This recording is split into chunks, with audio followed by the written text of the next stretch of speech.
기도하겠습니다. 좋으신 아버지 하나님, 오늘도 저희들에게 새날을 허락하여 주시고 주의 말씀 가운데 출발할 수 있게 하시니 감사를 드립니다.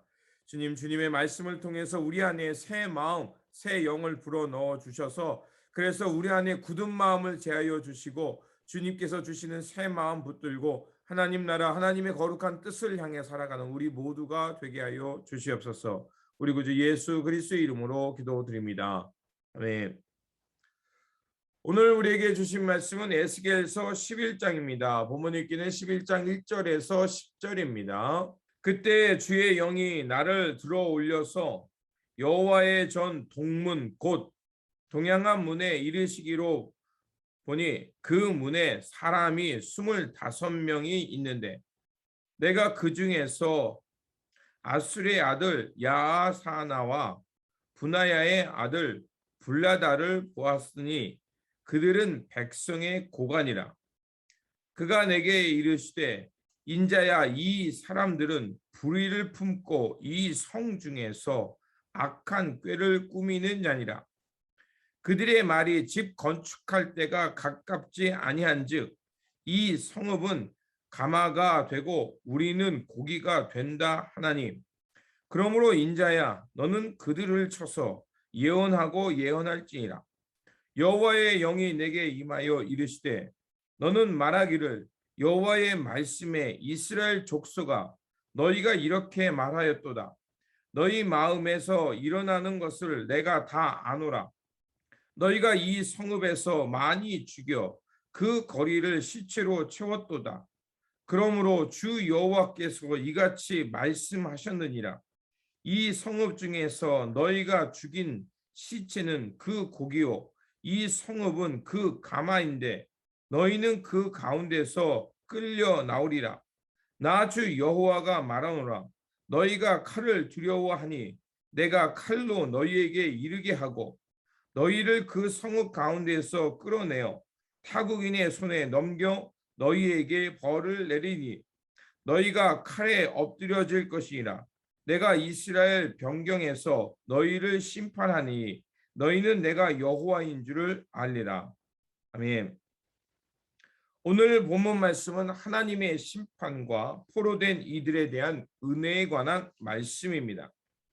10장에서 이제 유다의 범죄가 심각하므로 하나님께서는 성전 동쪽 문을 향해서 떠나셨습니다. 그리고 그 하나님이 떠나셨던 그 동쪽 문 앞에 이제 지도자로 보이는 사람들이 25명이 모여 있었습니다. 하나님은 에스겔을 그곳으로 이끄십니다.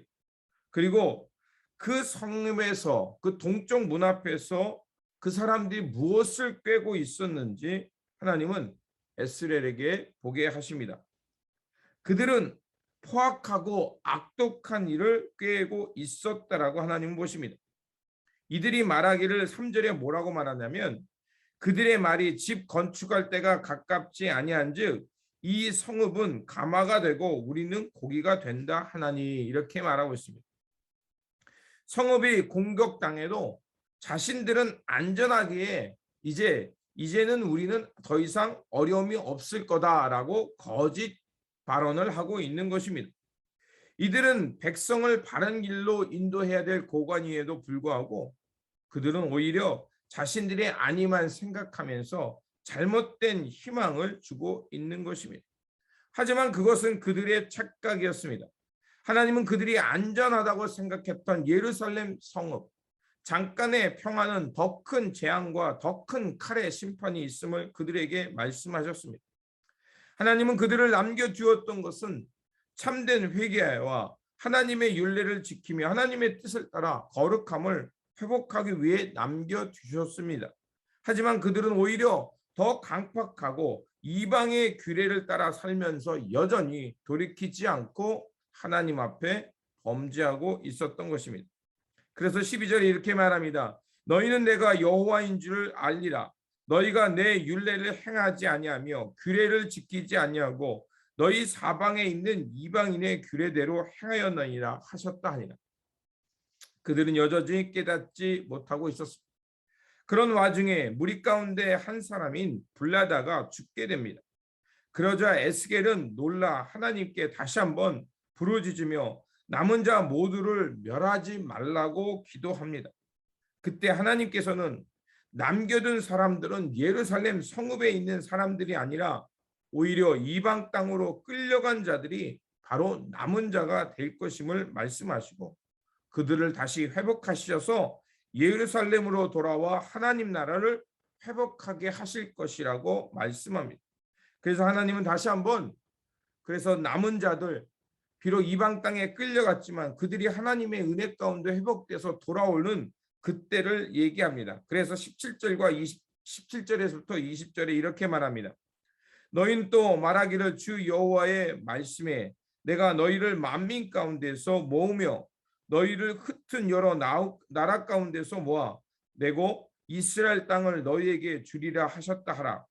그들이 그리로 가서 그 가운데 모든 미운 물건과 모든 가증한 것을 제거하여 버릴지라. 내가 그들에게 한 마음을 주고 그 속에 새 영을 주며 그 몸에서 돌 같은 마음을 제거하고 살처럼 부드러운 마음을 주어 내 율례를 따르며 내 규례를 지켜 행하게 하리니 그들은 내 백성이 되고 나는 그들의 하나님이 되리라. 아멘입니다. 그렇습니다. 그들이 비록 이방 땅으로 끌려갔지만 그들은 하나님의 은혜 가운데 남은 자가 되어서 이제 옛삶, 그 옛날에 돌 같은 마음, 이 가증한 것들 섬겼던 마음을 제거하고 하나님의 은혜 가운데 회복하여 하나님 나라를 다시 세우는 남은 자가 될 것이라는 것입니다. 그렇습니다. 이 땅 가운데 남은 자란 민족과 사람의 고난을 외면하지 아니하고 이제 그 동족의 아픔에 동참하며 하나님 나라가 임하도록 애쓰는 사람인 것입니다. 그런 남은 자가 있을 때 또 하나님의 자비를 구하며 애통에 기도하는 사람이 있을 때 바로 이 세상에 희망이 있는 것입니다. 그런 사람들을 통해 하나님은 그들 가운데 성령을 통해 새 영을 불어넣어 주시고 그리고 성령을 통해 돌 같은 마음을 제거할 뿐만 아니라 부드러운 마음을 주셔서 하나님의 율례와 규례를 따라 살아가는 하나님의 나라를 세우실 것입니다. 그러므로 이 땅 가운데 이 시대 가운데 우리를 부르시고 남겨두신 그 하나님의 사람들로서 각자의 위치에서 주어진 일에 충성을 다하며 성령을 통해 새 마음 먹고 주님의 말씀과 주님의 진리를 따라 살아감으로 하나님 나라의 회복의 일꾼 되어 살아가시기를 주님의 이름으로 축원드립니다. 기도하겠습니다. 좋으신 아버지 하나님, 이 땅 가운데 남은 자로 우리를 살게 하여 주시고 또 우리 가운데 성령을 통하여 새 마음 또 새 영을 불어 넣어 주시니 감사를 드립니다. 우리 안에 이제 새 마음 새 영을 가졌사오니 돌같이 굳었던 마음은 제거하게 하여 주시고 부드러운 마음으로 하나님의 자비를 구하며 하나님 나라의 말씀을 지킴으로 하나님 나라의 회복을 위해 살아가는 일꾼들 되게 하여 주시옵소서. 그래서 아버지 하나님, 이 어두운 가운데서 빛이 되게 하시고 절망 가운데 소망이 되어서 하나님 나라의 영광을 드러내는 삶의 자리 일꾼들 되게 하여 주시옵소서.